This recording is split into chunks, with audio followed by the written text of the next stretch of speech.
We're on. Okay. Hi, Eric. Eric Lamb, welcome. Yes, hello everyone. Thank you. Yeah, sorry I have to join virtually today, but happy to be a part of it in some way. Wow, y'all look like, yeah, there's a full house over there. My goodness. Okay, so I'm going to call the meeting to order. It is January the 8th, 2025. And this is the meeting of the Carbondale, Colorado Parks and Recreation Commission. We're an advisory commission made up of volunteers to assist and consult with town staff and make recommendations to our elected town officials. My name is Hollis Sutherland, and I am honored to serve as chair for the year. And I'm joined by fellow volunteers Rachel Bachman-Perkins, Ashley Haight-Manick, Leslie Keary, Eric Lamb, Susan Ray, Rose Rosello, Drew Sorensen, and Liza Logan, our youth commissioner. We're joined by Carbondale staff Eric Brendlinger, our Parks and Recreation Director, Margaret Donnelly, our Community Center and Recreation Programs Manager, and Kay McDonald, who is taking minutes for us, serving as Boards and Commission Clerk. Erica Sparhawk is our Board of Trustee Liaison, and I welcome anyone who may be watching live or via recording. Thank you for participating in your local government. As a commission, we strive to serve the town of Carbondale by setting aside personal biases and looking at what's best for our community. We honor diverse opinions, promote inclusivity, and endeavor to keep our discourse civil and respectful. So we will start with approving the minutes. Has everybody had a chance to review them? Are there any edits, questions? I move we accept the minutes. Over, turn on your mic. Okay, is there a second? Second. All in favor? Aye. Aye. Okay. That is approved. Okay, and we did have a citizen that was interested in coming to the meeting tonight, but was unavailable due to another commitment. But what her name is Jody. Eric, is that microphone on? Yeah, should be. Her name is Jody Henderson, and she's a frequent visitor to Glacier off-leash dog park, and is very interested in what it would take to get a fence up there. Because it is an off-leash dog park, she's very interested in that. Her dog is very well controlled and voice controlled, but when the squirrels run across the trees up above to the other side, she says her dog just, bolts and because the field to the south of there is the school district property, which doesn't allow dogs on it off leash. But people go there because there's a fence there between Went Boulevard and the park. So she says, this all could be solved potentially with a fence at Glacier Park. So I told her there's other uses of that park that, we'd have to think about. There's the horseshoe pits there. It is also used for vendor camping during Mountain Fair. So just some things we'd have to think about to figure out if that's something we want to pursue. So. Do they actually pitch tents there? Oh, yeah.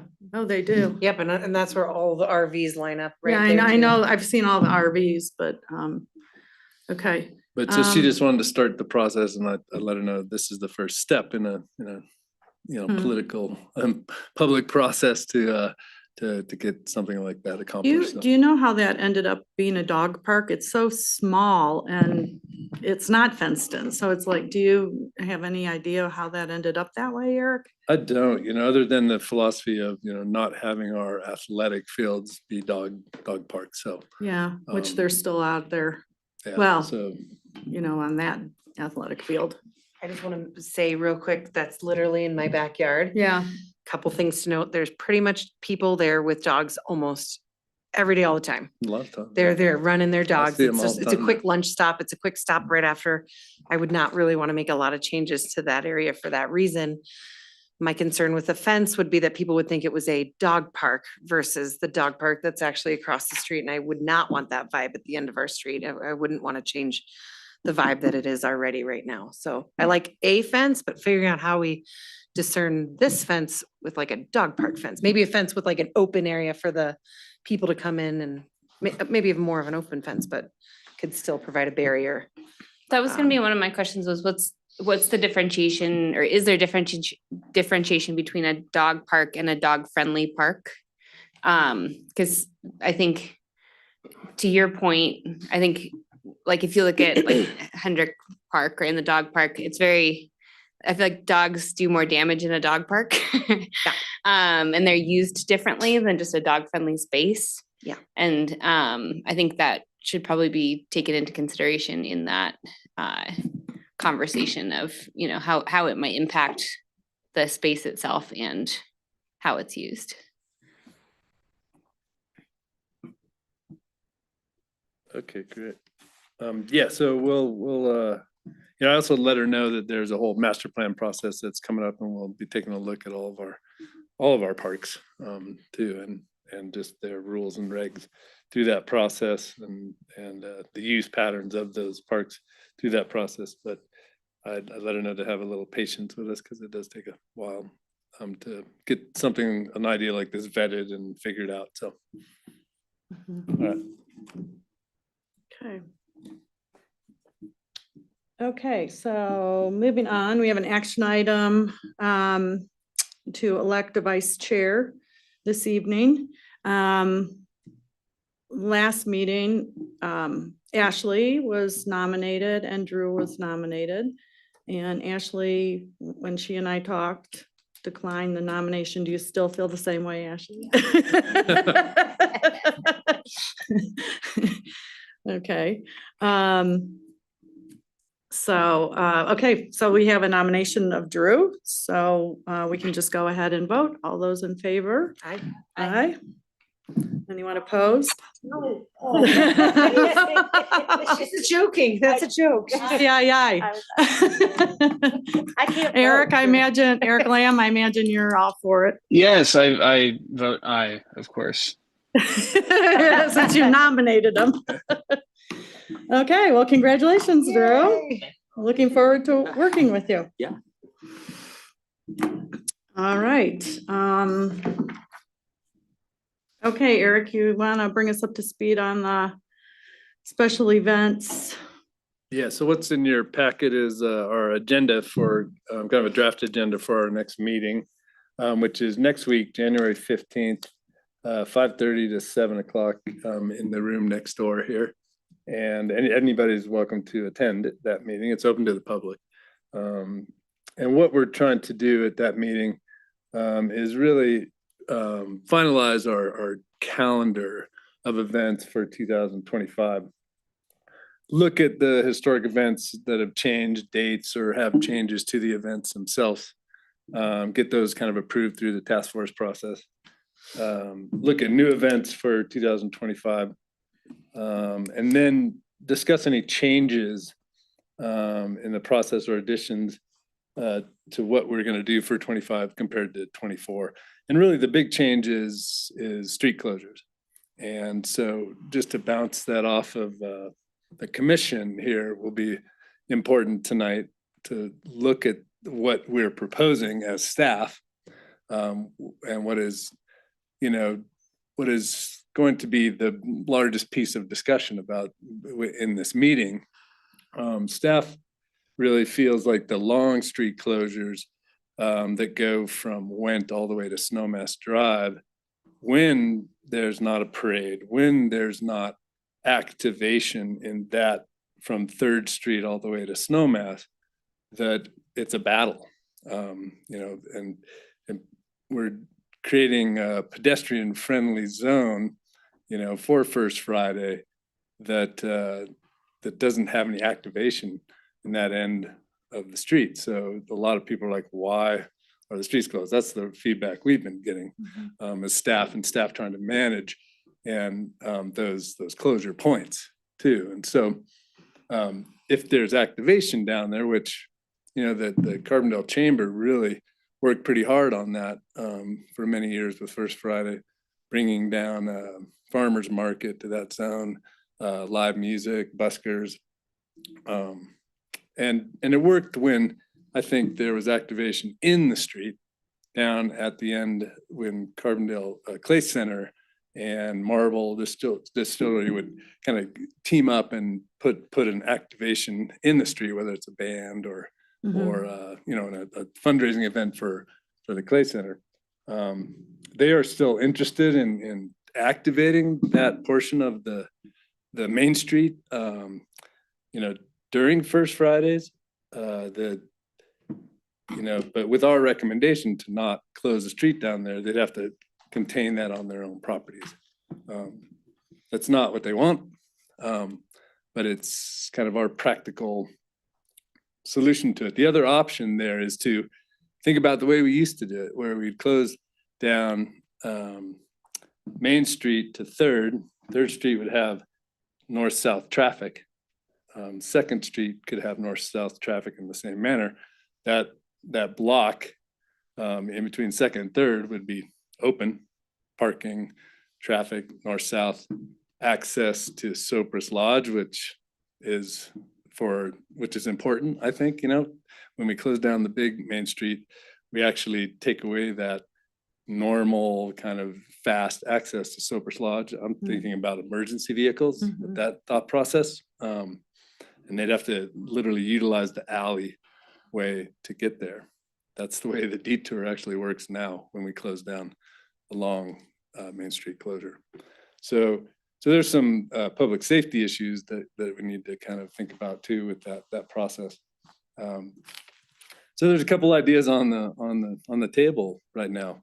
You know, full closures with somebody else managing, not Public Works employees, the access points there. The other one is to what I just kind of talked about, just shutting it down traditionally to Third Street, keeping that Third to Second open, but then isolating that last block as a pedestrian-friendly zone within that last block from Snowmass Drive to Second Street. So that's another idea. And the third idea is just all short closures, what we call a short closure, went to Third Street for all First Fridays, unless Carbondale Clay Center activates the street, gets permits for a street closure, you know, goes through all the paperwork they would need to do to do so. And that's possible too, that they can do that. So those are the kind of thought processes that are going around for Main Street closures for First Friday. That really we want the special event task force to come up with some solutions, right? I mean, that's the purpose of that task force, is to kind of put all those issues on the table and collectively, with the collective mind, try to come up with a good solution with some fairly hard no's from the town. We're not going to staff it for that long and larger street closure. So you know, how does that look? So I just wanted to see if you guys had any feedback on any of those ideas tonight, just to kind of as a precursor to what will be recommended to the Board of Trustees on January 28th to accept. So, Well, and it's not helpful either that people blow through there anyway, you know, or whoever is working there takes a lot of crap from the drivers. Yeah. So just so you some of the solutions that have been floated here are communication. You know, it's really a communication problem. You know, all the entities really communicating way in advance the closure, the pedestrian friendly reason, the how to get around it, like a detour map, a pedestrian friendly map, a detour map. Here's where the cars need to go, here's where the people and kids and everybody else should be going on those First Fridays. So those are some of the ideas. Another idea was to, you know, we're talking about 5 o'clock on a Friday, right? So what if we started at 6 and just let that kind of commuter traffic come through town, close things down at 6 o'clock instead of 5 o'clock? I don't know if that would solve anything though. Because if you're commuting from Up Valley, then you're not getting here till 6 anyways, but that was another idea. What was the other? What was another idea? Does it need to apply for in a year-round capacity, or could it be No, it can be totally seasonal, and it can be, but what our feedback we got today, the first Friday meeting was, we need to present the public with something consistent at least, and with enough lead time, so, with enough communication that people can actually, let it set in and know and expect, that if they're driving down Snowmass, they're not gonna have to go out and around to get to where they want to go potentially, so. Margaret, what else was talked about today in that Susan's meeting? got, Susan has a question. Yeah, Have you guys reached out to the food truck people? That's gonna be there also next to the Clay Center. yeah, no, we haven't yet. I think that, it's a year off. I think they're quite a ways off on not being functional. Coming out this year? I don't think so. No, okay. Yeah. So I don't think that necessarily would affect, this year's kind of calendar or event. I like the last proposal you made of, you could close the other part, Wayne to Third, Want, whatever, at 5, but not close it at Snowmass until 6. Yeah. That would be, I think that's a nice compromise. And again, you're only talking like just the summer ones, the big Yeah. summer ones that people are out a lot. Those were insane. They got huge this year. The what?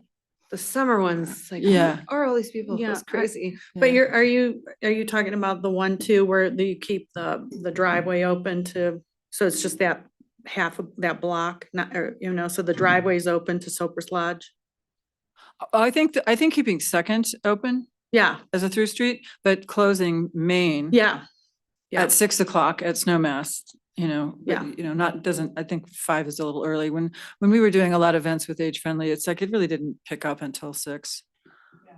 So. I agree. I think that is what I would suggest as well. And keeping, so closing, really, what you're saying at 6 PM, just close down the Snowmass access to Main and just to Second Street. So that side street and Second to Third Street on Main would be open. That's what you're saying. Okay. Anybody else have any other opinion on that? Want to weigh in? Yeah. My opinion is, I think Went to Third's adequate for full closure. I don't think the town is not pedestrian friendly by just forcing people onto the sidewalks from there on, because it doesn't seem like that many people trickle that way.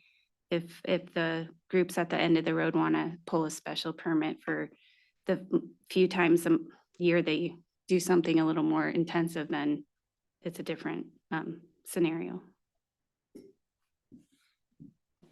I think, Eric, just out of curiosity, have we used anybody to staff things like that outside of town staff before? Do we have connections of companies or people that could do that? Well, the precedents kind of set, through our like Mountain Fair, Dandelion Day, big events that, need some traffic control issues. So those are all volunteer-based positions, so. And also when we shut down Main Street during COVID, the restaurants took on that task of pulling out those barriers and closing the street because we closed it every day at 5, right, or something. And so, we couldn't staff that. So, but the restaurants were incentivized, Sure. so they provided that That was so cool. or That was cool. volunteered to do it. That was cool. And down at, just so you kind of understand how that end of the Main Street works, down at the Clay Center has pulled permits to activate the street. We actually put our pop-up stage down there once and closed the street on a Saturday. It wasn't a First Friday event.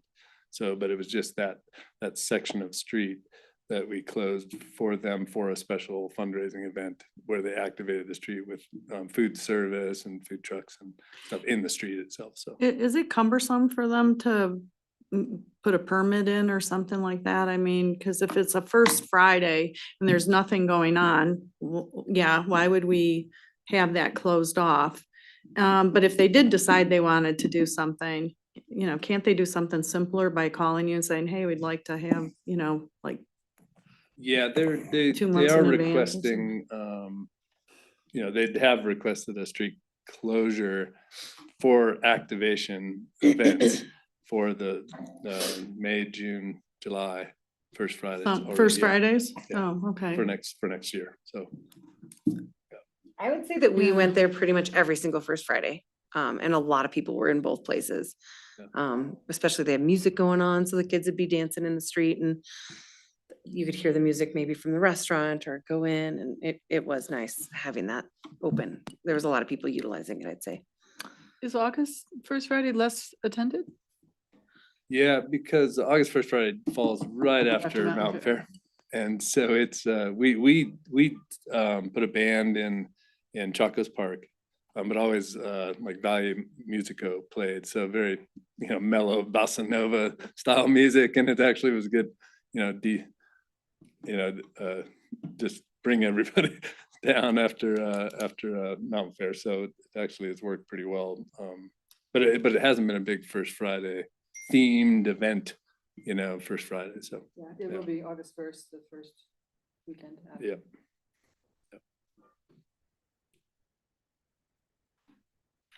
Okay, and yeah, any other thoughts or processes on that? When we would have parades, that would warrant a larger closure. So, Mhm. right now, as far as, parades scheduled for First Friday, we just have Dandelion. No, The Pride one. well, Pride's, The they're family. trying to figure out, Pride was in May during the family block party. That has switched Mhm. up since Pride Month is June. They are seeing if they are interested in activating that parade for June first Friday. So, but we don't have an answer on that yet. So, But other than First Fridays, we've got Potato Day, the Turkey Trot, Day of the Dead. Dia de los Muertos. yep, Dandelion Day parade and 4th of July. Yep. So really the only one that's, well, none of those are on a First Friday. Yeah. Yeah. So, yep. 4th of July is on the first Friday. Oh, this year. Well, yeah, this 4th of year it July is. on a First Friday. Yeah, it That's is this true. year. Yeah. So, okay. Okay, well, that's kind of the status of the Special Event Task Force.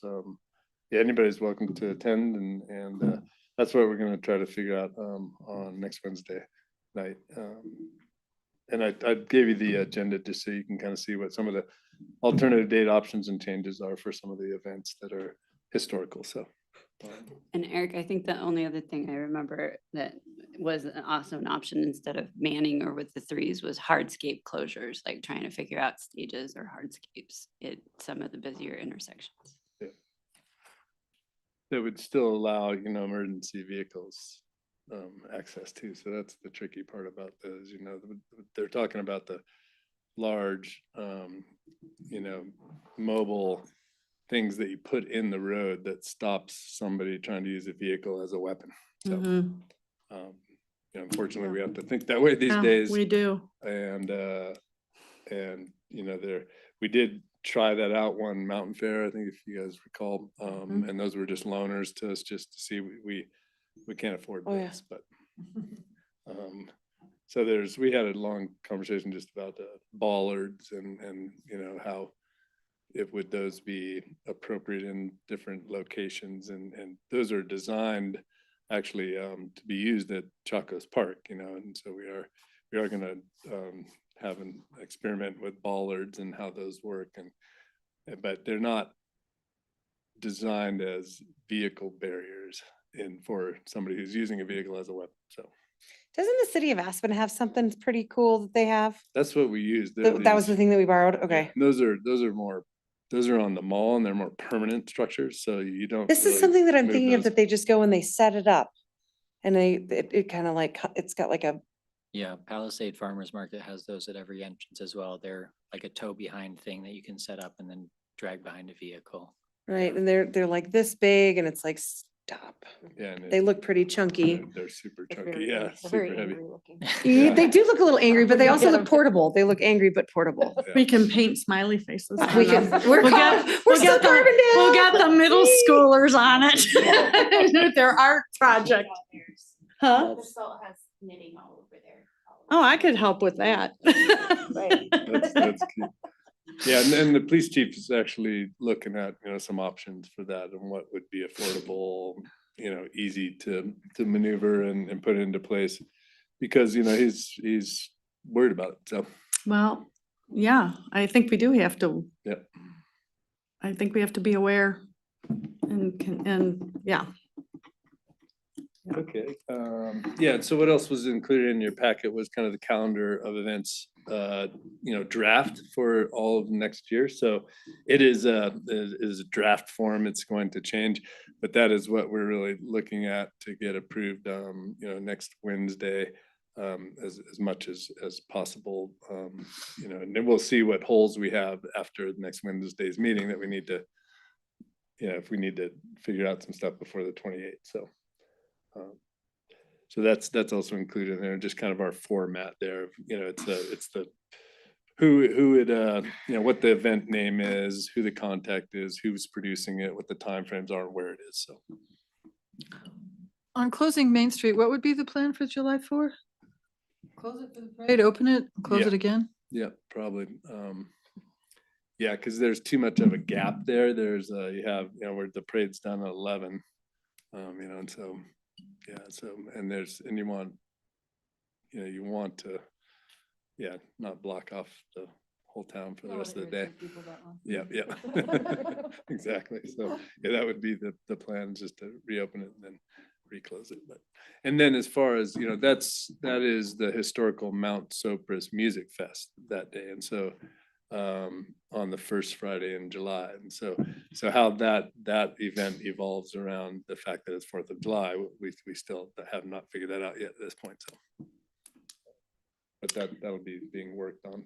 Well, and I see too, we're looking at doing a potential fundraiser. Yeah, Pool there's fundraiser on that 4th of July. Yeah, because it's we are still actively raising funds for the pool. That's just an idea that was floated as far as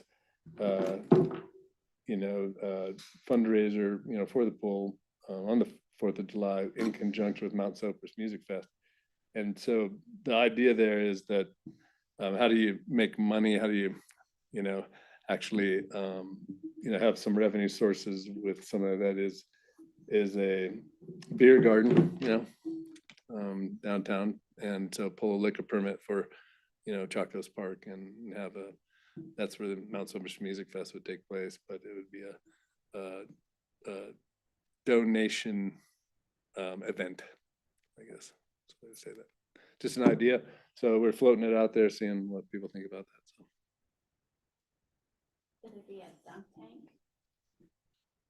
Dunk your local council Yeah. members. Yeah. Ben and I can rotate. The mayor pro tem. Yeah. Yeah. Pretty great. Then I'd have to be rescued out of the dump tank. We'll have a lifeguard on duty too. Oh, gosh, okay. All right, anything else from anybody on the calendar or the agenda? Okay, you want anything else from us on Eric on this? No, thanks for some of the ideas and discussion points that I think we'll make a recommendation. We'll put it out to the task force, see how we get feedback there, and then we'll have to make a decision at some point on what to do with it. But it'll be a collective decision, hopefully. So. Yeah. Okay. You want to go on to the Aquatic Center update? Yeah, so I just wanted to show you what we put out as our mass mailer, which is that first attachment in your packet there. So it's The trifold? yeah, the little trifold. And so just kind of showing you what went out to two mass mailings that we did. One was to our list of previous pool users that we had been compiling over the years. And then the other one was to local businesses. So just making sure everybody knows, the process over there and what we're trying to do over there will benefit obviously the pool users, but will also benefit local businesses. So, and we've seen, some trickle in responses, but we're at, I'll give it to you. yeah, 1.5. 1,511,135. 1,511,135. Guess I should turn that on. And we're at 100% contribution for our commission. Thank you, Hollis. Yes, awesome. No, that- And and then that makes the cabinet 100% too. Yep. Participation. And that's important, just so people understand. I'm writing a grant right now to the Environmental Foundation with the Ski Co. And one of their questions is, tell me, how is your board and commission, how are they involved in this process? And what is the total they have donated to this project? And that's a question in the grant. So that matters. So Thanks to a couple board members, we got some figures behind that ask. yeah, exactly. So I saw that in some things and I couldn't read the rest of the line. So that was in your 30/60/90. So Ski-Co, Aspen Ski-Co Yeah. has a grant program. Great. Yeah, they have an environmental foundation and they really fund, environmental projects or, kind of climate action projects. And so I think we have a good grant going to them because of what we've done with this project, and what we're looking at, yeah, with the solar and the air source heat pumps. And so talking to Hannah Berman, she thinks it's a good project too. And so we'll be asking, and it'll be in February, let's see. So yeah, so we're working on that one. It's not a lot of money, but it's an awareness piece, and every little bit counts. So, and I hope they want to be involved in a project like this, that's environmentally conscious in the valley and their employees will use. So. Yeah, so I just wanted to show you what was being presented there in that campaign trifold. I really appreciate the schedule. I think that's kind of cool. So the other two pieces there I included were just kind of what kind of was passed in the 2025 budget and how that all shook out in the kind of some last minute meetings. We talked about a little bit last meeting, but we did get, the ad alternates funded with some creative financing and utilizing our rec sales and use tax without putting it in a jeopardizing position for the operational cost of the new facility, which we don't know yet, right? So we came to a pretty good spot, I think, to fund the adults, utilizing rec sales and use tax and a portion of it from the general fund. And so that really, to me, means that we need to continue with our fundraising efforts, right? Yeah. To really help shore up that rec sales and use tax fund for operational purposes, for that unknown, right? So we still need to, go pretty hard on our fundraising efforts and just make sure we don't give up that fight until we make sure we're getting what we want for the project, because there's still a lot of decisions and a lot of potential for overages in the project. We're literally just getting started on the construction for what needs to happen in the next year there. And so because of the holidays, I didn't get Wember's kind of monthly report until just today.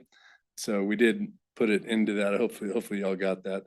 So I just wanted to make sure it was part of this meeting, and because it has some pretty neat, kind of photos that really kind of show you where the project is. The lap pool has been completed as far as the concrete pour.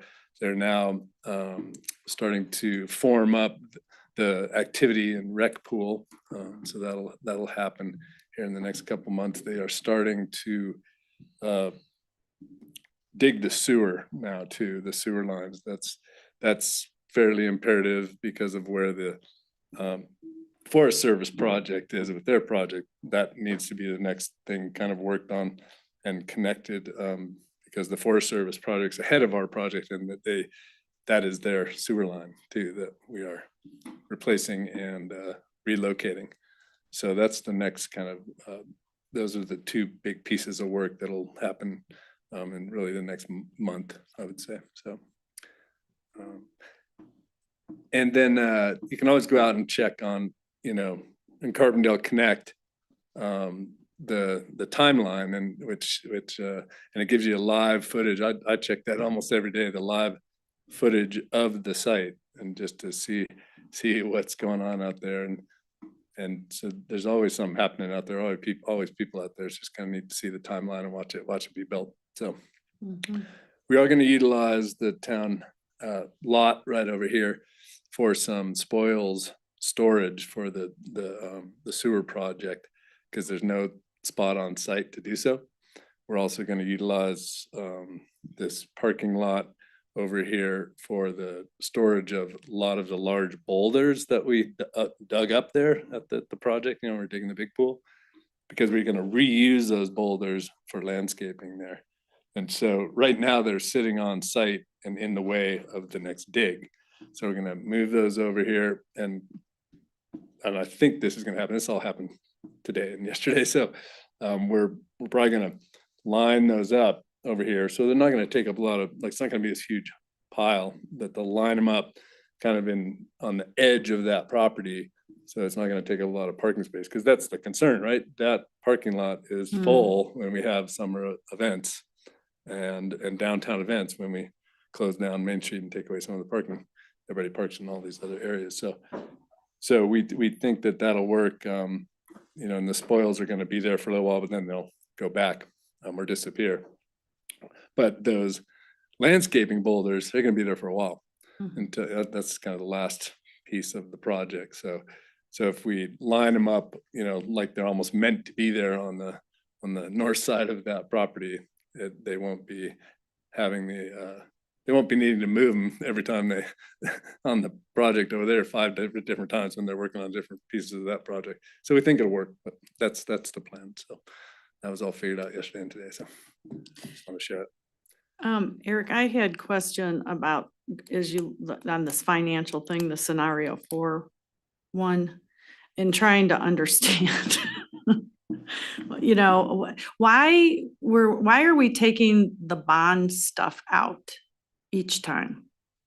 Like, it's out of the revenue. It's out of the proceeds are out, the revenues are out, what, can you explain this to me? Or Erica? This is because it's a recreation fund balance that we were trying to wrap our heads around, because that's what matters, that bottom line of the fund balance. And because it's a capital improvement project, one-time expenditure out of that balance, we were really trying to figure out what is the health of that fund without all that. So that, without those one-time expenditures. And so how are we going to be able to afford to pay back the bond with this fund, pay the operations of the rec center, and pay the operations of the new aquatics facility, which all comes out of this rec sales and use tax fund, this half-cent, sales tax that's dedicated to those projects. And so to get a better really look at the long-term health of that fund, we had to pull out all those one-time expenditures. Does that make sense? Kind of. This is super confusing. Yeah, and it's a very super confusing process of how the fund balance is figured out. And believe me, I've stared at this, and Erica stared at this for a long time.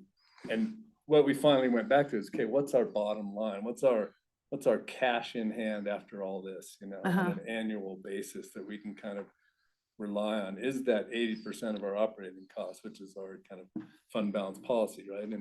And is it, as long as we don't dip below that, are we okay? Right? Are we going to be okay? And that was the biggest question. Are we going to be able to pay back the bond pay the operations of the rec center, pay the operations of a new facility that we don't know what it's going to cost. Right. So we actually, we're being conservative there and want to see more money than the 80% in there. Right. And so some of the trustees were okay with that. Some of the trustees were not okay with that. And so Mhm. that was the big discussion. that Right. night, so. I listened to all. I can, after that meeting, Greg sent me the spreadsheets because I just really like spreadsheets. So I got more familiar with it. And I think fundamentally though, just to remember is that, so we have these policies for both the town general fund budget and for the rec center budget. And this is a tool to calculate what that 80% number is. So we just have to, it's based on the annual expenditures that year that are not related to any sort of capital improvement, one-time fee fund. So Okay. the pool, that's why the pool bond and everything has to be subtracted out. Because if we just looked at the fund balance, it's 12 million and we'd be like, sweet, what's that for again? And so you have to make sure that we subtract out those revenues and the expenses, and then we can calculate what just your regular expenses are, what's 80% of that, and then what do we have after we take out all those other expenses as well. Okay. And so it is, once you get more familiar with it, it starts to, you can see why it's a useful tool. And that at our meeting, it was really confusing because there were a few things that were not included. And so it made the numbers higher than they should have been. So that's why we were struggling as trustees to make a decision, because it was looking like it was a much higher fund balance than it actually was. But the math has been corrected. What's the difference between the 3.661, 3.6 million and the 2.3 million? That's where I get lost. It says budgeted ending fund balance excluding bond pool project, 3,661,000. And then below that, you get to a number that says 2,314,000. So the pool bond expenditures on one place pool are 8.5 and the other place it's 10.3. Less capital costs. That's where I get lost. Because so then you're looking at 80% of the 23 to 2.3 million, right? Yeah, so what I wanted to include here, which wasn't, included in the previous stuff that the board actually saw, was this capital improvement project. See below all that? So that kind of explains that 251,500,000. Oh, okay. Number. Thank You you. see that Thank below you. that? Yeah. And so, because that, I had that question too. I'm like, what is that 251? Where does that come from? And Greg was able to, show me that. And then I also included below is the official action taken by the trustees at the December 10th meeting. So we all have that in our minutes and just kind of be able to reflect back on that if we need to. So. Yeah, that's good. Okay, thank you. Yeah, and because I was confused, believe me. Yeah. So. Yeah. Um, Everyone was. Yeah, everyone was. So We're normal. there's none. Yeah. Yeah, so. We're humans. Okay. But I just wanted to share the language of the motion, what that capital improvement projects were. Those questions I had, I answered for myself here. So hopefully it helps you guys out too. Yep. Okay. And then, so Wember did include that monthly report, did get that in today. And so thanks, Kay, for putting that in, because it had some good photos of just kind of showing the process that's going on out there. It's kind of super interesting to see how they built the, the lap pool. Now they are shoring up and building, all the framework to build the rec pool and the surge tank right now. So we'll have another pour coming up here pretty quick. So they're moving along. I feel like they're on schedule if they can get going on this sewer project. So, yep. Okay. Any other questions on the pool? How are the neighbors doing? Excuse me. How are the neighbors doing? Has there been much complaints on noise or construction, parking, and all the fun things that construction? Neighbors I can- personally haven't heard anything. Excellent. So whether it might be getting filtered elsewhere, but I personally haven't heard I think you would hear any it. complaints. Yeah, so, That's great. That probably means that they're parking where they should and Yeah. All the good things. That's Yep. great. It's a constant source of fascination for all of my clients. and Excellent. so- All your clients, All your yes. clients, I bet. Excellent. We should just put up a bleacher right there. Yeah. Diggers. That's great. That's great. Okay, I'm gonna move on to Red Hill. Yeah, so in my memo that I included, this will be a memo that goes to the trustees too. And just kind of looking at all of our data up there. We have a couple different trail counters up to infrared cameras that pull heartbeats, pull. So this could also be dogs. This could also be wild animals too. But it is as close as we can get, we feel, to pretty good numbers of users, up on our trail system. We also did just add late in the fall, right before the first snowstorms, a bike counter. So a counter that is buried in the trail at the pinch point of the start of the whole trail system. And it'll be able to really pull the ferrous metal and of a bike that crosses over the top of it. We'll have to be careful when we walk past it with shovels when we're doing trail work, but it'll give us a pretty good idea, I think, of how many bikes are utilizing the system. Right now we have a infrared counter on the B line, which is just the downhill bike trail. I would call it a double black downhill bike trail. And that we put that one in before we had built the blue square downhill exit of there. So it's probably not capturing all of the bike users. Although the infrared cameras at the trailhead are capturing the bike users when they're going up. So we feel like our numbers are pretty good. There's the only thing that we're probably not capturing is, and not many people do this, but if somebody starts over at Shooty and does a point to point, we'll capture them one way, but we divide our numbers in two. Mhm. So we might be missing them. Our software we use produces some really cool graphs that do bring up some good data, and hopefully you had a time to kind of look at some of those, and some of the analysis of the data is still showing us some pretty amazing numbers. Mhm. 60,000 individual users of the trail system per year for 2024. And busiest month of the year for all trails was April.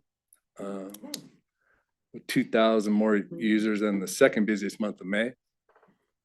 Daily average numbers, were Ruthie's Run 203, lower 3 Gulch 129, upper 3 Gulch 66, Beeline Bike 18, daily average 18 people coming down. That's pretty good.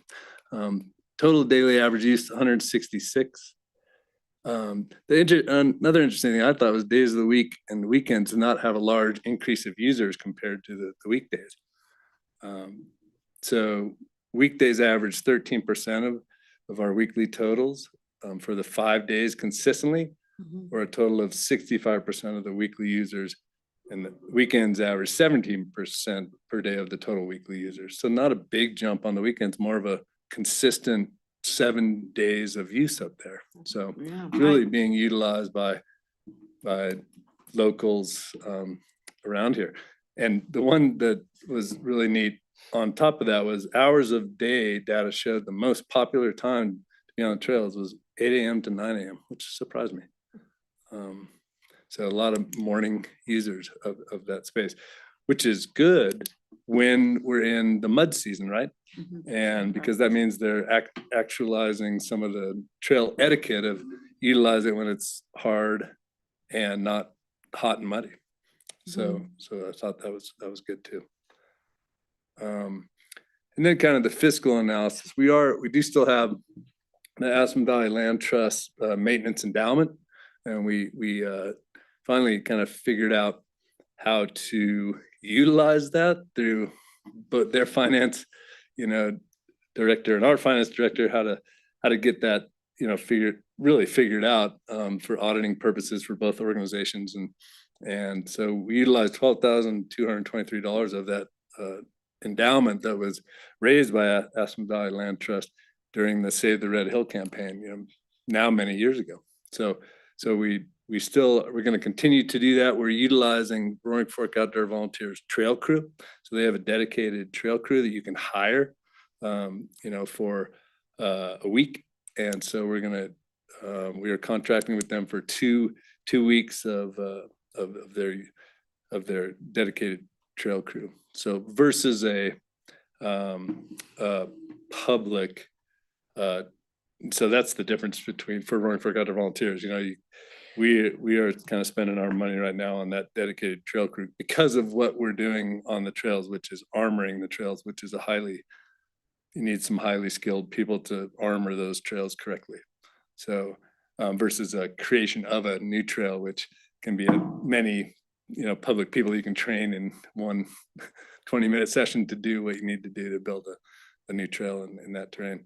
So hopefully the endowment is a finite resource, right? It will go away, but hopefully those types of efforts, that armoring of those trails will help us, in the long-term vision of required maintenance up there. With 60,000 users per year, there's always going to be maintenance needs up there.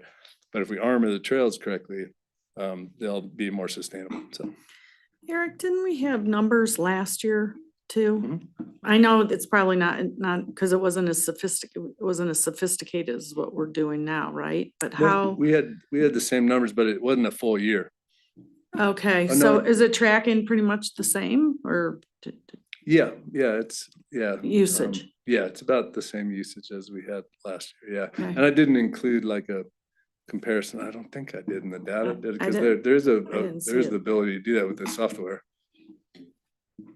But it will have way better, numbers to compare next year then. With all And this we'll stuff. also have that kind of more specific bike number too, which Yeah, I'm and super interested in. Can that pick that thing? Can that pick it up under the snow too? Mhm. Wow. Yeah, it's run on a magnet type of technology.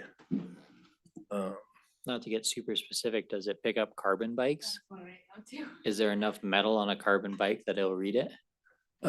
Yeah, I think so, because it's going off the chain, Chain rings, the metal hubs, that chain sort of ring stuff and too? Okay, yeah. cool. Yep. Nice. Does the town manage the parking area? Yes. What does that upkeep look like as far as Yeah, during? our streets department manages the road, and that is our responsibility. And I know it gets pretty bad sometimes up there. That one corner, is just pretty bumpy sometimes. And so they'll get the road grader out there and grade it once in a while, but literally a week after they grade it, it's back. Yeah. I know it's unfortunate, but yes, so I'm not sure of the solution for that one. Yeah, it looks like I didn't include a comparison tool to last year, but the software does have that ability. So I can do that. Thanks for that, Hollis. I can do that next time. So Yeah, just curious. Yeah. But you seem to think that it's tracking on the same. That's Oh, good here- enough. But next year I'd like to see a. Oh, actually, Comparison. hold on. Let me see here. Oh, no, sorry. But I've seen the graph, so sorry, I didn't include them. So That's okay. Eric, the one thing that I hear every single time I hike with someone is that we wish that there were signage or little plaques that say how far different trails go. So when you're at like that Three Gulches, how far is that to Blue Ribbon, to this decision, and all those little split offs. And so if at all possible, putting that somewhere on the line of even just adding a little plaque that says 1.5 miles. I don't even think it could be that hard. I'll even hike up there and put them up myself, but people are like, they've got to know exactly how long it is. And I've heard it a few times, I'll say it that way. Okay. Yeah. And I don't think, I'm looking at a map that has all the exact little stuff, so I know we have it. It probably wouldn't even be that hard to throw up.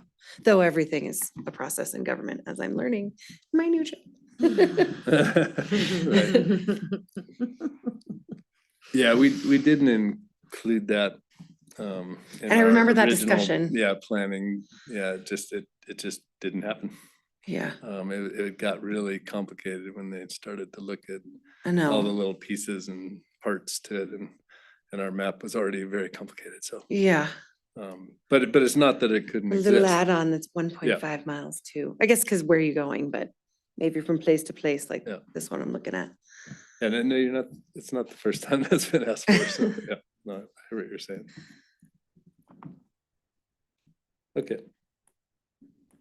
Any other questions on that? Expect there to be more with Red Hill that would occur in the next master plan, since that is a city park, town park? Yeah, I think we definitely want to include it as a, one of our amenities that we need to maintain and manage, for sure. That's a nice segue into the next topic. Well, I just wondered in terms of, I know because of the Red Hill users group does so much, is such a lead on activity there, much like pickleball people are. And obviously we need to do more with pickleball people. And is there also a need for us to do more with Red Hill? I don't know. Yeah, I just think our enhancing our partnership with them will be, how we look into the future, because they're doing some great work up there, and they also, and enhancing our partnership with the BLM too, because we butt up into their trails too. So, and the Red Hill Council really works on both the trails on our property and the trails on the BLM. So it's kind of an umbrella organization over both. So, yeah. So, and they're doing some good work. They're the ones that have done the flagging of the dog poop, and they're going to continue some of those efforts. They also have created a mud meter sign that is stuck in production. I'm not sure why. We put up where they were going to mount it, and it just hasn't been mounted yet. So they. Oh, because they're making the little mile markers at the same time, so we can put them all up. Yeah. That's probably what the holdup Well, and they is. have the little sliders like this trail's muddy, so it's a user interface, an interactive sign that they've designed, and it's in production, but it just must have hit a couple snags or something, because they're like, let's get it up this fall. So we put up what it's going to attach to, and nothing's up yet, but so I'll check on that. But Eric Lamb, you can hear everybody. Okay, Yeah, it's been easy to follow. Thanks for checking in. perfect. Just saying hello.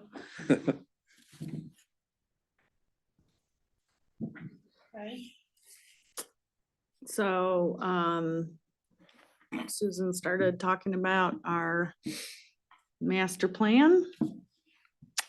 So Eric, do you want to kind of bring us up to? Yeah, so, we're really nearing the end of our 2015 10-year master plan. That was produced through a request for proposal, competitive bid process with outside consultants, funded, with a grant. So there's some granting sources that will fund planning projects. GOCO does that. FMLD sometimes does that. Garfield County FMLD sometimes does that. And so that I think that those will be kind of a look for our funding of this project. Our last grant was for a master plan process was $75,000, but the grant for 10 years ago was $35,000. So I'm thinking this grant's probably $100,000 to do a comprehensive planning process, 10-year planning process for our more and more complicated Parks and Rec, department. So, so whether or not that's grant funded or rec sales and East tax funded will depend on a lot of things, right? How much it costs to operate our new aquatics facility will be one of those that could affect how much money we might have in recreation sales and use tax reserve to be matching funds for a grant, or if we don't get a grant, to see what we have to do it in-house as far as pay for it, right? So we have some budgetary things that we'll need to figure out to pull this off. But the plan is to go after some grants, see what's out, see if we can get them, start an RFP process. Should begin, early January of 2026. So we should kind of know what we're looking at that point, so that the work could just take place and be completed in 2026. So it does take a while to do a good 10-year master plan for Parks and Rec Department.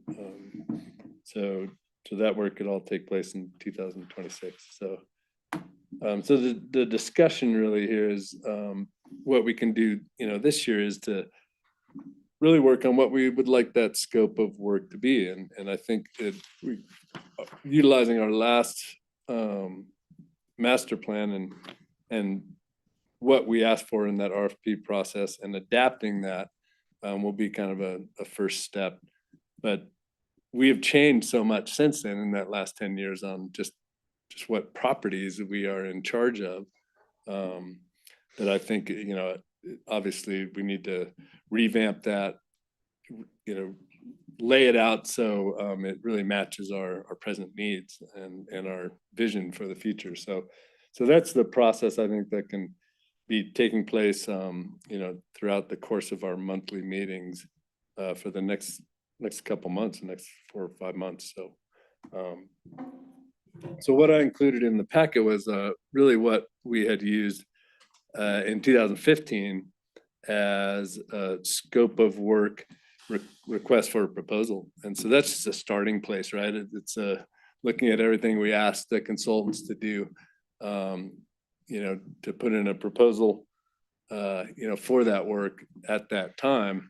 Which explains why you'll get the hard copy in CD form. Yeah, right. It's from 2015. Exactly.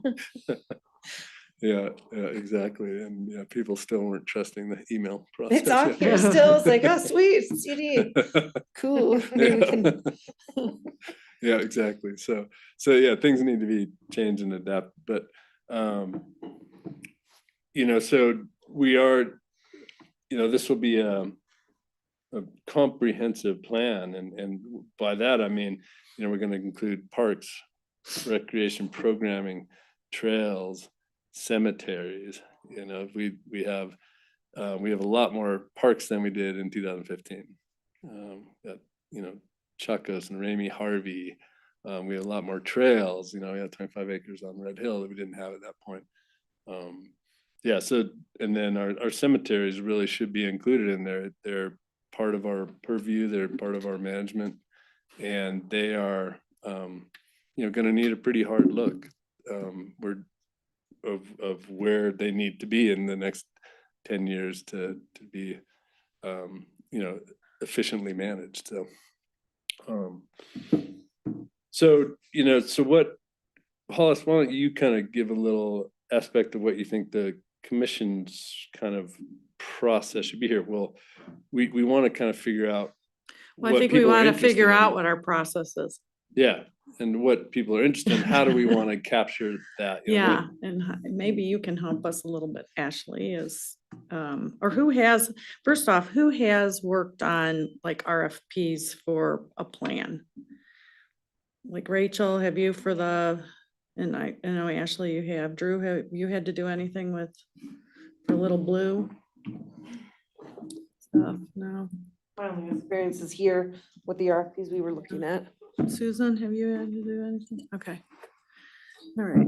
Well, and I know Ashley, you've been on both sides, right? Of I don't typically write the RFPs, but I respond to them. You So I have respond. 3 in my inbox right now for this type of plan. So I'm very familiar with the industry is doing and have the comparables. And it's just a matter of being very clear on what our desired outcome is, because what's listed from before is very straightforward. Like pretty much every plan has those aspects, but are there nuances that this that we want to address with this one. You know, is the rec center aged to a point that we need to do a deeper dive into that facility? I'm doing that right now in Parachute with their rec center, that we've had to bring in a team of architects and engineers to assess all the systems and how to make that function the best way for the next 20 years. The pool as a facility should be fine at that point, as far as the nuts and bolts of the physical pool. And I'm just trying to think, like, what are some of the other things that are asked for? Sometimes they include like concept plans for smaller parks that maybe haven't been master planned. Okay, so that might be something good for like the Thompson House and the nature park. If it's a priority, like the nature park probably is, because while it has a master plan, we've all determined like that's not gonna go anywhere. No, and it's heavily utilized. I think it's a good spot to do a really more robust deep dive into the, probably the recreation aspect and the programming and the fees, you know, for kind of the cost recovery on that. But I don't know what else I would add right now. But if it's helpful, I can share some of the RFPs that I have been looking at.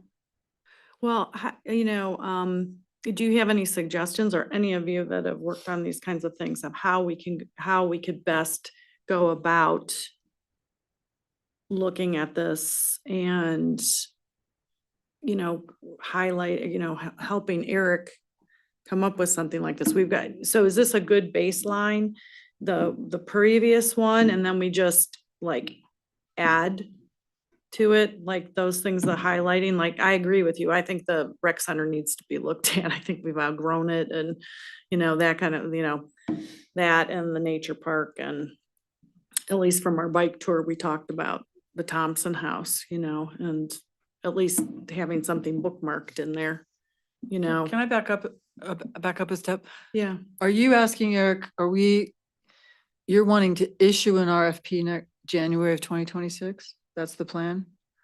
So we want to spend 2025 developing the RFP. yeah. Okay. And what we want to look at. Okay. Yeah. And so I'm looking for suggestions about how we want to tackle this, like a little bit each month or Yeah, whatever. I was daunted looking at the interested parties list. Right? You know, Yeah. And every other committee and group and the chamber and, you know, oh my God. You know, so how to, I thought of eating an elephant, of how to break it up into small pieces.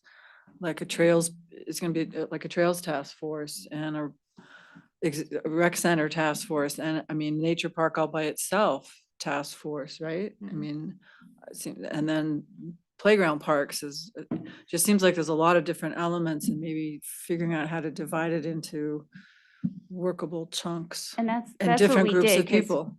we got the contract on this one, and there's no way we met with, you know, set up 30 meetings with every organization in the town. So we had focus groups and organized this into those groups and made it bite-sized and got the right people there to inform and kept them informed throughout the process so they could respond back. So that's not but see, that's what we want them to do. That's what that's a good example. We of don't have to asking, list every organization that would be involved. you know, That's but the I just proposers' split role. up, I just added the Red Hill Council to that. Like, I made a note on this. I don't know if you guys can see the notes or if they're just on mine. They're If I- just on yours. Just on mine, okay. Yeah, yeah. But see, that's the kind of stuff we're asking. We want to cover in of like what we're asking them to do, not like we have to, we'll be involved, but they'll be leading it. That was my question, was what is the process as far as working with hiring a consultant to help create the master plan? Like, is that what you're describing just seems sort of like it might be on the consultants but we want to have a clear vision and our values, and it seems like that would be more of what this board would focus on, would be what are the priorities, what are our, you know, for each park or each space, what's the long-term vision, what are the priorities, and have that guide what the consultants propose. Am I understanding that correctly? And that's the hard part, right? Because, yeah, when you look at it comprehensively, big picture, it's like so much. So Right. you have to break it down into pieces. Yeah, And then I think what our job is gonna be is like, in the scope of work in the RFP is, we'll realize, hey, nature park is high priority potentially for us. So a larger percentage of the consultant's time should be spent on that. Right. Versus the Ramey Harvey Park, right? So, so I think that that's what we need to figure out as a group, because we have that inside knowledge, they don't, right. right? And so we're the ones that are gonna say, hey, the scope of work, and Ashley, let me know if you've ever seen this process with an RFP. We want you to work 60% of your park time on the nature park and 20% on the North Face Park. And has that ever come through an RFP Yeah. process like that? Yeah, it does. There's like baseline information you just need to do as an inventory. These are all your parks. This is a classification of each park or type of park. This is how many people it's serving. Our community's grown in 10 years. We've had a lot of development. There might be a lot of residences now that aren't within a certain proximity to a park because of that. So that baseline information starts to suss out that. With Battlement Mesa right now, their focus, they have like 5 sites. Their focus is on their rec center, go very deep into this. Okay. And then they added on like their historic park and like, we need to do something different here. So can you give us some alternatives and take this through more of a public process while you're at it? While you have the public's attention, can we get some specific detail on this? And then the others are, okay, these are good. They can have some minor improvements. We'll write a recommendation to it, but it's really more of text recommendations that just go into the document. Okay, because I think, in my mind, we need to collectively come up with that, because I have a total vision of what I would want a outside consultant to work on, because I get the questions, right? So I know, but collectively, I think we need to come up with that. I mean, nature park, I mean, it needs to be looked at really hard through this process, I think, and future uses of that space. There's so many competing interests down there of that park. We're looking at a park like North Face Park that has so many different elements, that has interest in expanding different elements that are competing against one another. So these are the things I would love an outside consultant to come in and really give us some direction on. So it wouldn't be, a biased opinion, it'd be a non-biased opinion on here's what, and that's what I'd love the survey data to show too. How many people want extra pickleball courts in North Face Park versus an expansion of the skateboard park, or versus a lighting, scenario out there, those types of details. And I don't want to be the one writing that RFP with all my personal preferences, right, of what I want them to do. I want it to be a collective mind, coming up with that. So that's the challenge for us, is to figure out how to come up with that collective scope of work that actually gets us what we need. So A lot of times I found the cemeteries is excluded, so I haven't gone through that process. And I don't know if there's specialized consultants that would be needed for that aspect. okay. I didn't hear what you said at the beginning. I haven't, a lot of times they'll just pull cemeteries out of the document altogether. So I don't know if that requires some And I specialized. added that because that's where we get a Yeah, lot it of makes sense. questions, Yeah. And we also have, we did a land swap, and so we have new plots and up at Hillcrest that the public is asking to purchase, and we're not there yet, we don't have it figured out yet. And so that's why I wanted to include the cemeteries in there to see what the future of that that cemetery is. Not necessarily, evergreen here. I'm more thinking about what's gonna potentially be the public's desire for Hillcrest, so. Does that make sense though to Eric to have it, have its own master plan? It does seem so odd. How many other places are parks A lot of them have it have within their cemeteries. departments. They do, Yeah, it's just, but they pull it out when they're looking at the recreation. yeah, I mean, it doesn't aspects. contribute to a recreational amenity, so it's, you don't go there with any other value. Uh-huh. So it doesn't play into the overall land You could holdings put some usually. pickleball courts up there. I bet the sound wouldn't bother them.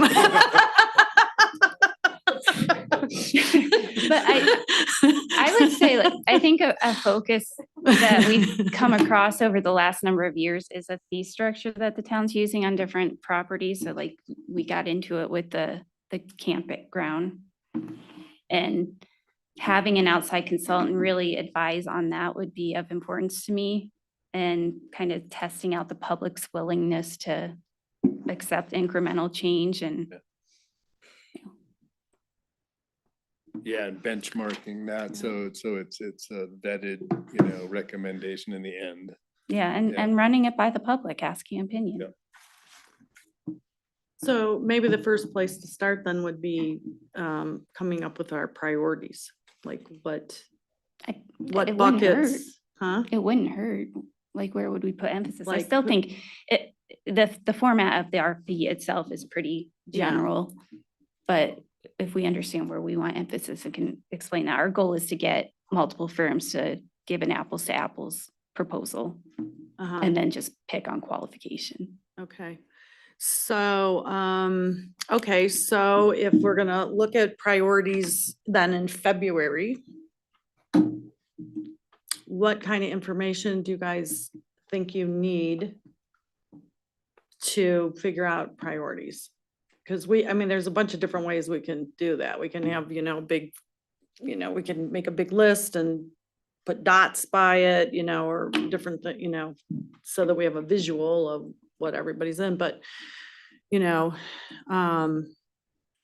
collectively, we need to come up with what that list is. Well, So, It should relate back to is it the UDC? Is that our comp plan? mm, Or are they different UDC is the zoning code. yeah, than the that's comp plan? Like our goals should also align with that as a guiding document as well. I don't know when. Yeah, that's and then the most- other thing too, if we've got trails on this, Eric, how does this whole mobility plan play into that? And, and bike peds, like, where do they butt up against us, or, what overlaps, or what? Right, I mean, that's a great point of discussion, I think, here, tonight, is to, what is our scope of work here, for this master plan? We do have trails within our system that we manage and operate on, but do we want to focus just on the Red Hill trails and put more focus there, or and leave that other piece to the Bike Pedestrian Trails Commission? Or do we want to include them in this whole process? And the more, because it can go either way, right? I mean, we can, if we really realize with our priorities that we have, three, really things that we want a consultant to focus on, that we need solved by a 10-year master plan, and I'm going back to nature park, and that becomes more of the focus of this 10-year master plan, and other pieces of are still part of it, but not a big focus, like Ashley said, just an inventory of trails, parks, and we utilize just the map process as an addendum to our 10-year master plan. We don't try to duplicate it, right? Right. So We don't want to be focusing on sharrows in the road yeah, in our plan, like that's a different plan. Yeah. In the last master plan, we did little connections, which were bite sizable and able to get grant funded, but they were such short connections only. Mm. yeah, we don't want to duplicate work that's already happened, so. Right. um, But a lot of times too, there'll just be a focus on making a connection from this civic amenity to this civic amenity, or the parks to the schools, or whatever that is. So it's a little more general. But we would ask the consultants to utilize those existing Yes. plans in their Yeah. production of this 10-year master plan for a comprehensive look, you know? Mhm. I mean, that's still valid, right? Already proposed, you should put more priority on this one versus that one. Well, one thing that keeps coming up, and I'm not sure where this falls either too, but is signage.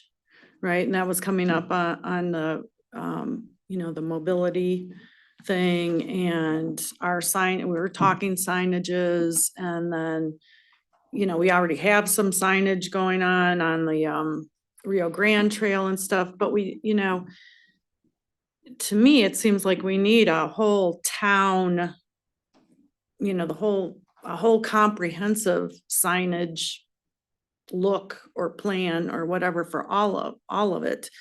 So how does that play in? Like, would we drive it? You know, would we be the driving force for that or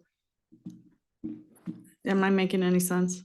I see some blank faces. I feel Well, like that's like more public that's a huge works. question. I mean, that's a big question because, you know, the map definitely, you know, would spend a lot of time on that, you know, how to have wayfinding Yeah. signage, you know, to all over town that. But that stuff was in our current master plan too. Yep. That we haven't really, I mean, we got our dog signs up.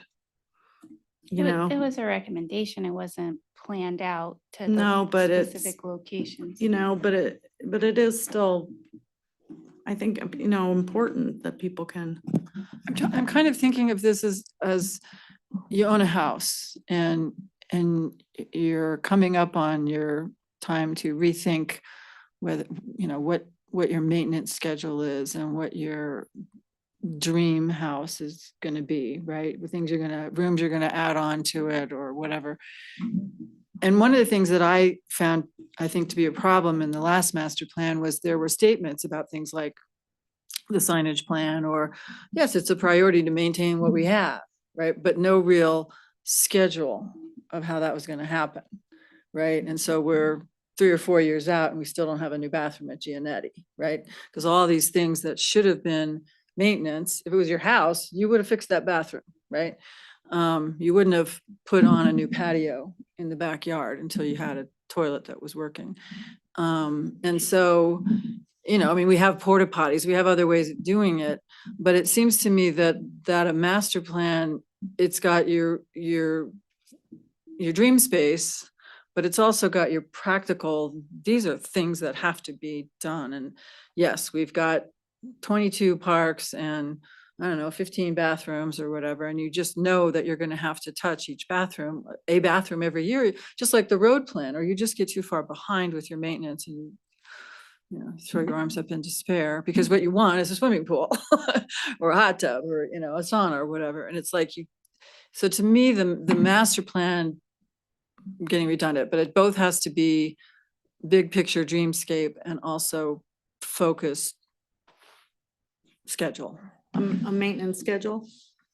something like, you know. Okay, so commitment- that's commitments to another that. element to it. I mean, right? it ends up from the master plan, Eric developed the 30, 60, 90, you know, project list.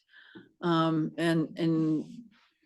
you know, that's a great thing, but that wasn't a 1 year, 2 year, 3 year project list or 5, 6, 7, 8 year list. And one of the problems with MAP report was that, so many things that people kind of cared about are like, oh, that's on the 20-year plan or the 10-year plan. And it's like, wait a minute, we think we want that within 5 years, not 20 years.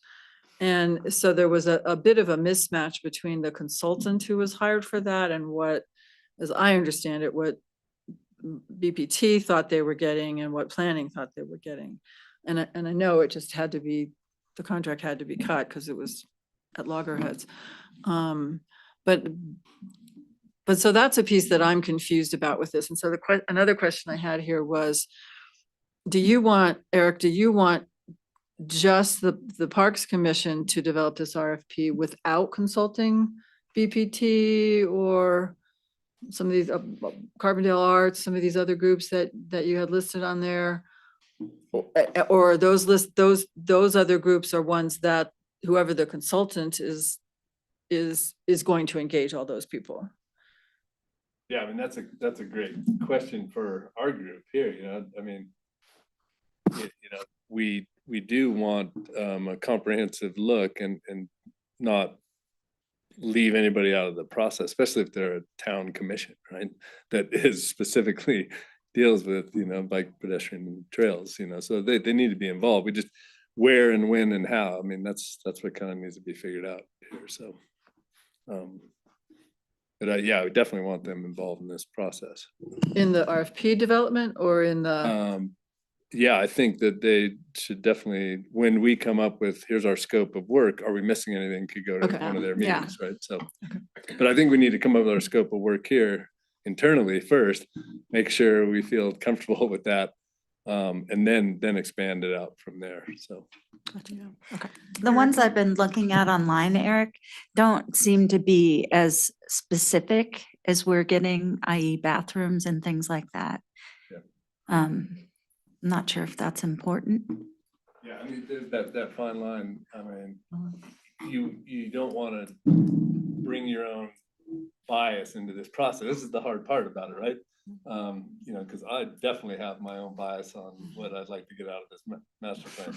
You also want that plan to be somebody outside looking in, cause that's very valuable too, to say, here's the industry standard that you guys aren't meeting, and you better be careful, cause you're not planning to meet this industry standard that exists out there, and you've gone the opposite direction or whatever. So we still need that kind of outside consultant oversight, I think, in this process.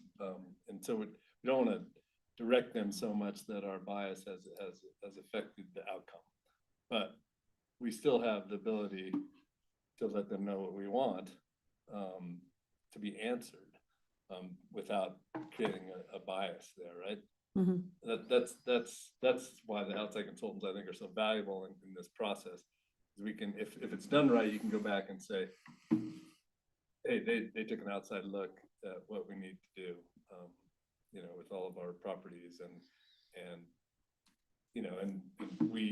if you get a good master plan and a good consultant, it makes sense, right? To everybody at that point. Like, I think our last master plan really made a lot of sense. It wasn't, oh, we can't do that. Oh, we can do that with these, even had steps. And because remember our last one, we had them focus on the pool. And when you read that last master plan, Yeah. there was a lot of time and effort and energy. How are we going to afford a new pool? We know we need it. We know the pool we have is going to be dilapidated by in 10 years, which it was. Yeah. So how are we going? So it made sense, right? Because that's what we needed. I think we have some parks and projects that we won't be putting our bias in. It just makes sense if they focus on it. So, but I have those in my mind, but I want to hear what those are in everybody else's mind too. See if they align, right? See if it comes together. I don't think the master plan ever negates having a laundry list of wants for each space too. It's helpful to have it down in a adopted document for grant writing and things later, even if they're mini grants, Yeah, Erica, I know. We've totally used that master plan for a lot of grant writing, and every grant I've written, we're like, our master plan did this public survey, it's statistically valid because of these numbers, and here's what it said, and that's driven a grant narrative for sure. So go ahead, dear.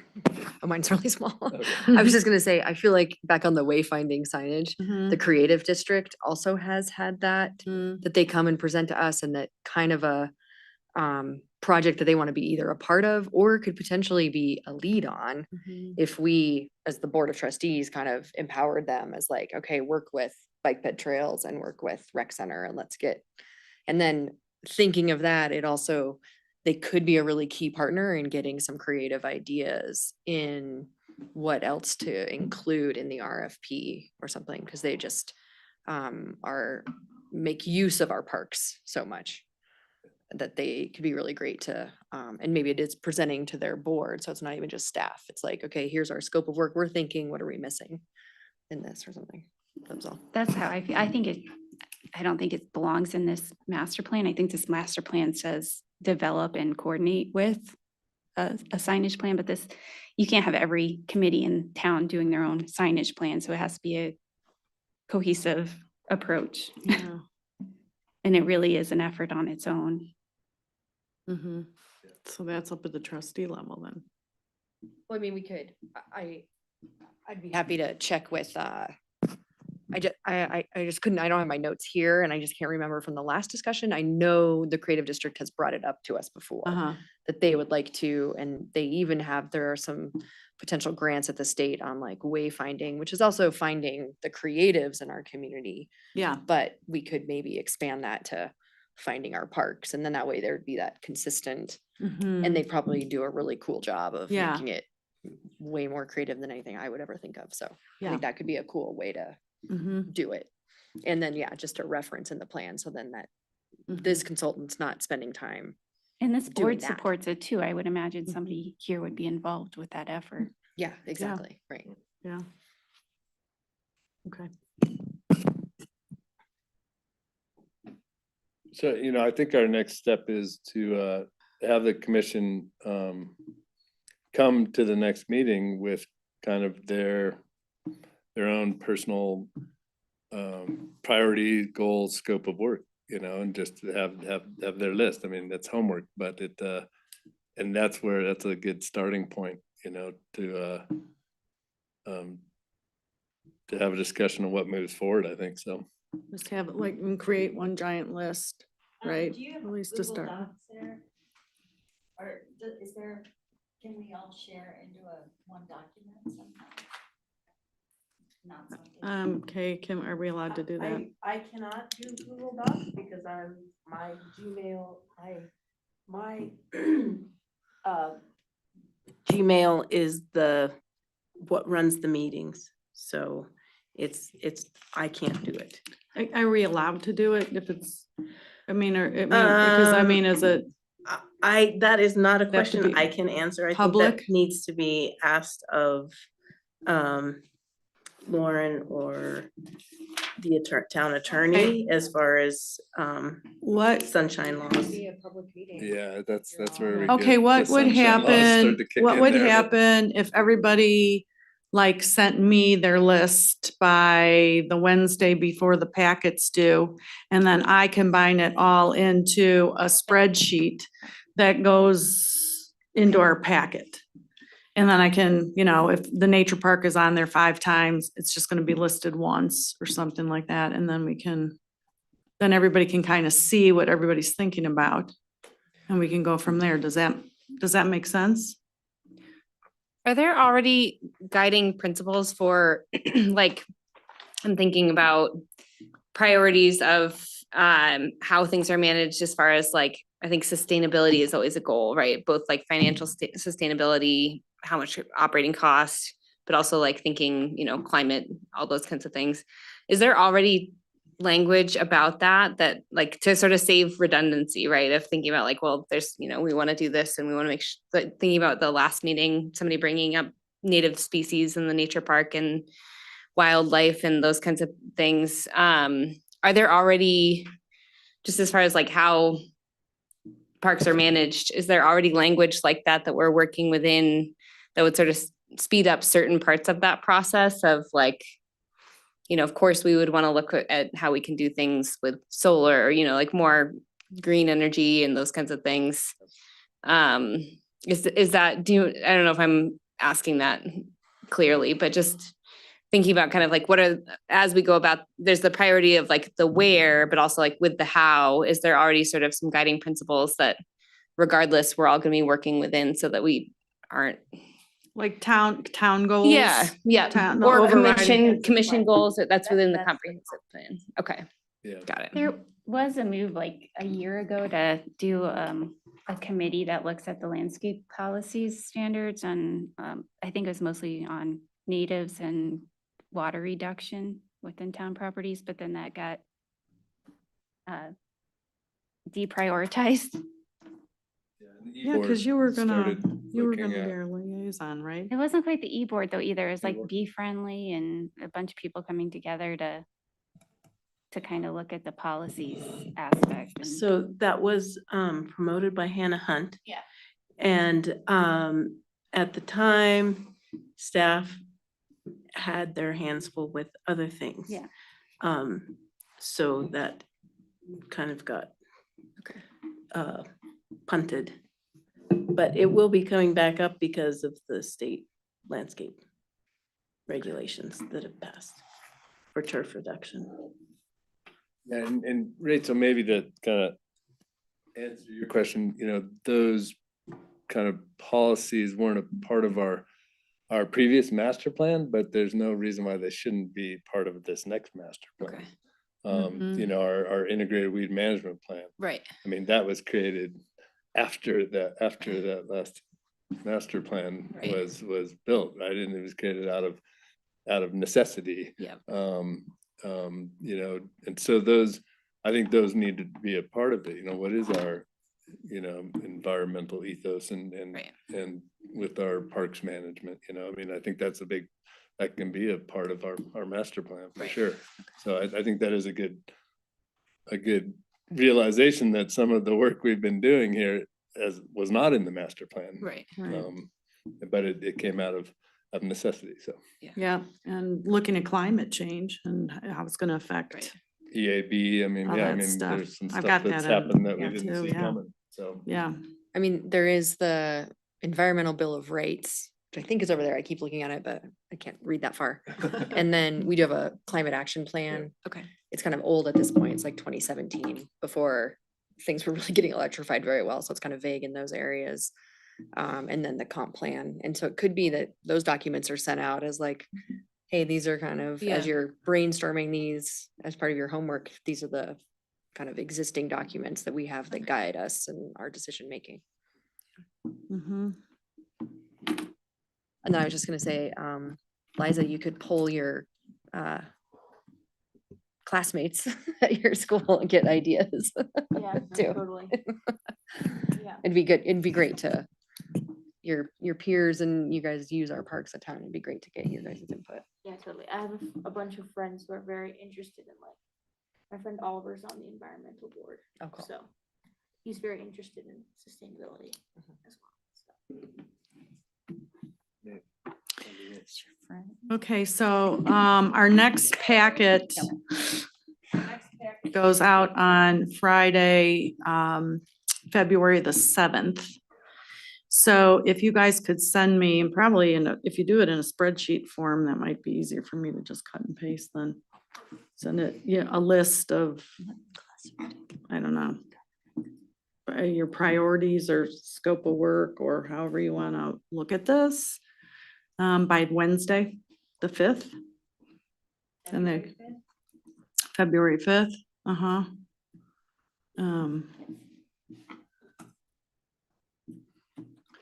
yeah. Actually, if you could do it by Tuesday, the 4th, that'd be great, like, that night or whatever. Because then I'll work on it on Wednesday. Is there any space in here for like the park surveys that we developed and used? I think that feels like a lot of. Yeah, information I that mean, we could resend out to kind of refresh yeah, what we looked at for So I the think last 2 utilizing years. what you have now in this document, the old RFP and what it was asking the consultants to produce. And maybe, there's some other documents that'd be pretty valuable, We've got that being one of them. And Hollis, maybe you and I where just. are those? Yeah, maybe you and I need to we need sketch to some se- more I think stuff if we out. Send out more of a template that lays out, Oh. Okay, maybe, we actually. Okay. Put a little time into that template, so it's Okay. not, it's actually more directed. Here's your ideas on okay, parks, here's your ideas on program, here's your ideas on. okay, Yeah. okay, good idea, Eric. Yeah. All right, But yeah, because I think we've done some of this work already, and so we just need to. Yeah. Bring it back up, so, do you want to get with us too? Yeah. Okay. Drew's gonna cut with us too. okay, that'd be great, yeah, because then, I think then we have, it's not, it'll be directed at least. a Yeah, little I bit know, to help focus everybody, okay. So you'll send out an email for more Yeah. specifically what you're looking Yeah, for? yeah, but It'll be start it'll be a noodling. template of, a spreadsheet template to fill Sent myself out an email What's your reminder. ideas on this? Which is Give us your priorities Yeah. on parks and list all the parks, just so you know what we're talking about and not just out of your head. Yeah. But here's all of our parks, what do you see as a priority per park? Or, we'll figure out some way to kind of make Okay. it valuable to this process. So. Do you think it's worth, I'm looking at the master plan from 2015. Do you think it's worthwhile looking at this? Yeah. Or we want, I okay. think you should. I mean, Eric, we've got the color coded version, so you can already see what's been done or hasn't been done. Ooh, Eric's version. I mean, yeah, and stuff, I think Eric, you've even added stuff to it. Yeah. Right? Yeah. Because things popped up that got done or, whatever as time went on. So I do think it's valuable and see what carryover we've got too. And part of it too, Eric, is if memory serves, is sometimes what we think is a priority, our citizens have a different priority. I mean, weren't we kind of surprised, you guys, that the bathrooms rose to such a level, not Giannetti, but rose to that level, right? That people were complaining about it. The last master plan. Remember, but I feel like, the process we did 10 years ago is so different than what we do today. And like online engagement and getting more people to the table and letting them click on a map and tell us exactly where and what they want to see. Yeah, the map process, really took advantage of that technology and I think, came up with really good results from that process. I don't know if you ever saw that map that was produced where you could zero in and see how many people talked about that portion and what they were talking about of that corner of the green box. Streets. Yeah, exactly. So, but great, valuable public input in a very easy to understand, visual process. So, so I think, that's something to think about how we would use those with our parks wants and needs of the public too. So. Okay. Is there, Ashley, do you have a thought about this? A benefit to doing volunteer surveys versus still soliciting a truly randomized survey?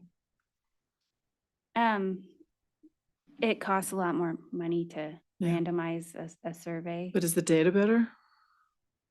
Or in something like this, the people who respond are the people who are using. Town like this, we're gonna get a good response back that we can count it as statistically valid, and we would track, and I think most consultants do, like who's responding back demographically and put a little more effort into some of the demographics we know we're not getting or hearing from.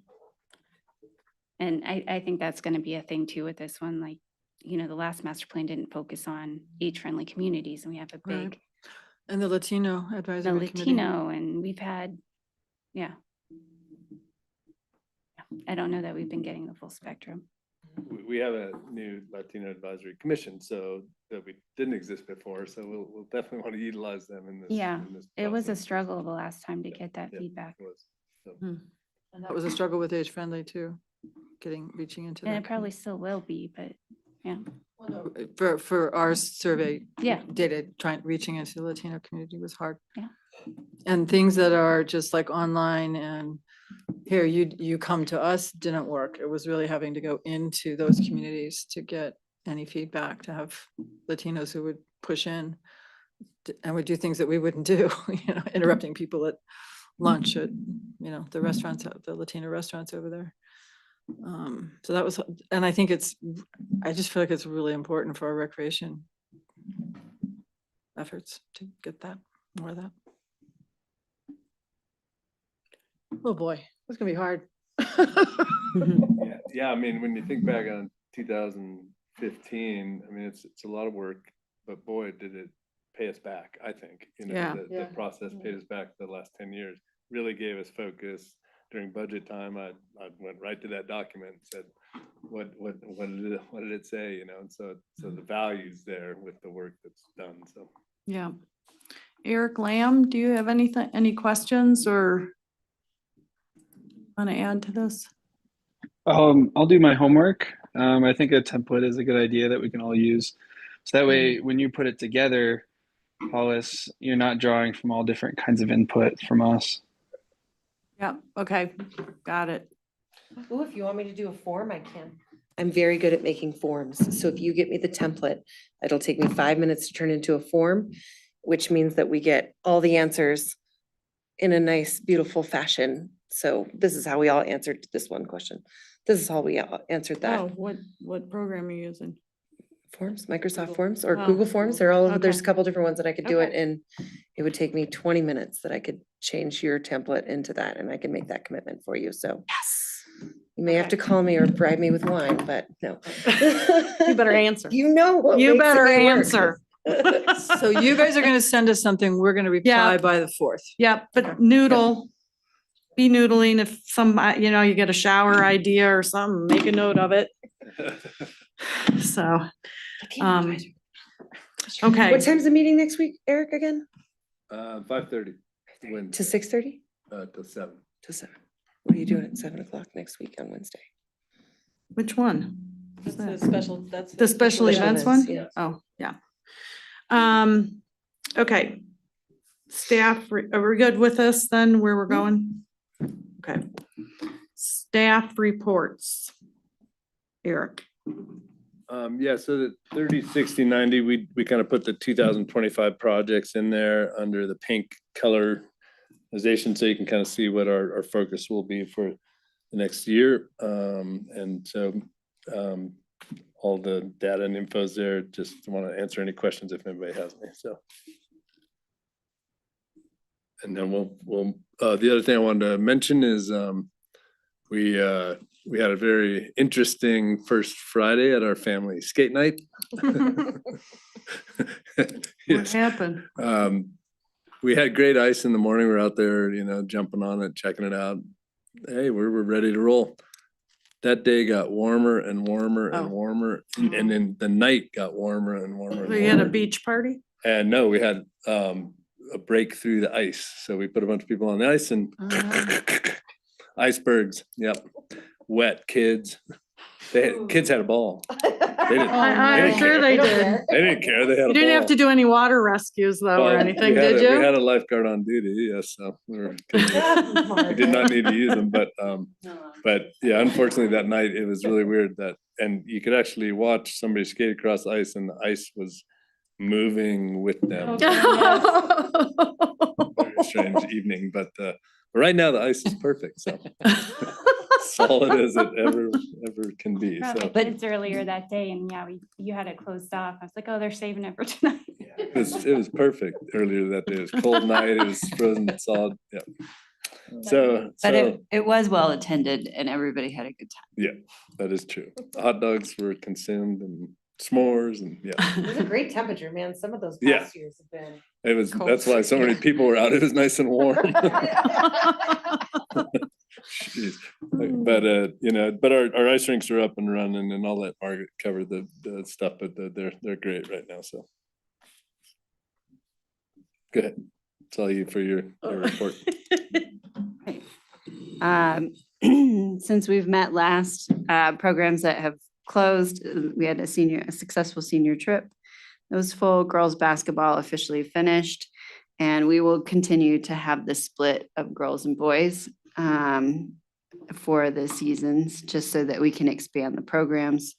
Fall, winter adult volleyball finished, and we had family skate night. Ongoing fitness classes, adult volleyball winter spring has started. We have 10 competitive teams and 7 rec teams. So we've actually expanded the hours to 9:30 at night for that one.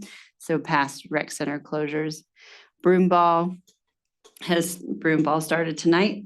Youth climbing started this week. Youth hockey started back. Youth climbing and started back up this week. Youth hockey started this week. Boys basketball officially started this week, but teams were practicing last week. the Winter Pickleball League has started, and we also have a women's pickleball Monday afternoon league going on as well. And then today I just posted, I'm a little behind, we did Puzzle and Pie Night. So that is now officially posted, and the photo and the photo and art contest. So Hollis, that Oh, I was information just is looking out. for that. Where is It's it? on the main page, and then it's on any of the. Rec, of the rec center one? Yeah, and then you can go to any adult programs, youth programs, special events with the breakdown, so you can actually read it better for how we need the artwork. Okay. Good. So you said go to the register link? There's no, for the, yeah, so it's on it should be on Activity Reg. I forgot to go back and double check, but should be up there. Are you guys all registering right now? This is awesome. We know it. But you said you don't expect it to sell out because it's okay if people bring their own tables. Yeah, so I said it, we had 72 teams last year. So I said it at 100 teams because I feel like we could confidently get 100 tables in there. That's about max capacity. So for that event. That's max capacity of the Like facility. the adult programs, aquatics Where- center, fitness, ice rink, It's- and then it would say. It should be under adult program. Or no, it's under races and contests. Excellent. All activities. Yes. Under races and contests. Okay, and then this is, oh, Yeah. and this is where the details are of the, It doesn't. no, If you just go to Carbondale Rec yeah. and then go to the programs tab and under special events, that lists the competition. Because the competition, you have to email me the photos. You can register for the Puzzle and Pie Night, but you have to email me if you want to submit a photo or a piece of artwork.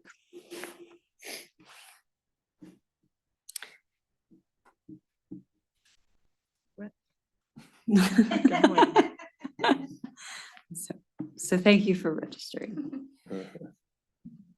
And then I'm working on just the beginning, updating rental forms and purchasing everything. And Eric, I do have one change for the maintenance where I'm changing the roof. I'm gonna hold off on the additional portions of the roof because it's the same cost for the replacement for the RT unit for the HVAC. Okay. So, and we didn't have any substantial leaks this last year, so the work we did seems to have held.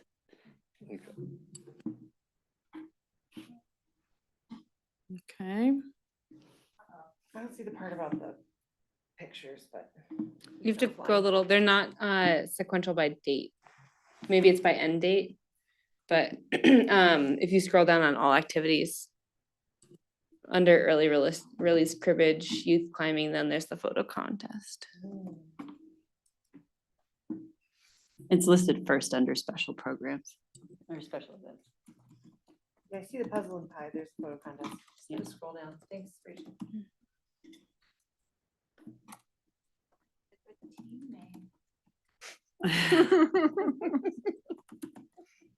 To give you the team names from last year. We charge for this. All right. All right, anything else, Margaret? Okay. Erica, do you have anything for us?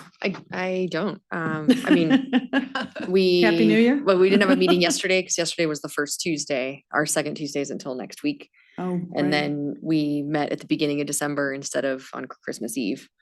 And so we haven't had a meeting since, I actually can't even remember. Am I still on the board of trustees?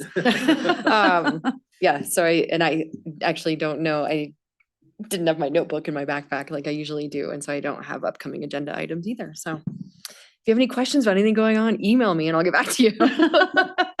Okay. I can share just one thing that the Riverfront Park DHM is going to present at the work session, the interpretive signage for Riverfront Park on the 21st. You know, which is kind of that final piece for that project. So, and we did hire Monaco Signs to produce those signs that they've produced. I mean, that they've designed. So, And we are gonna have, I don't know if it's the January work session or the February work session, we are gonna have an overview of all of the town's water rights. We did it a couple years ago, but most of the new trusts, I think Ben and I are the only ones who were there for that presentation. And so if you're interested, just whether it's as a commission member or as a resident, of kind of an overview of what our water, where all the ditches, who they belong to, some of the ditches that run through town, we don't actually, nobody in town actually has any access to. And so it's really interesting if that's something you're interested in. And I can follow up and let you know. I just can't remember if it's this month's work session or next month's. Speaking of that, do we know when when we're on a work session with the trustees? Calendar? No, not yet. I don't have that info yet. Because we usually have an annual Yeah. Kind of check session in, yeah. with the trustees. So Eric, can you find out, because that might Yeah. come up really fast. Yeah, I will. Well, that Like could, we're in there in the winter time. right, and that could be a good time if you guys, I would at least do it at least after your next one, when you kind of have this brainstormed list of the RFP, because that's kind of the next big priority. I think it's already set though. I think Lauren sets them. So Yeah. we need to know when that is though. Yeah. So we Okay, can all, yeah. as many of us can be there. They can be changed too. We do change our agendas. Like if it makes more sense to come at a different time. Okay, That would great. be fine too. Okay,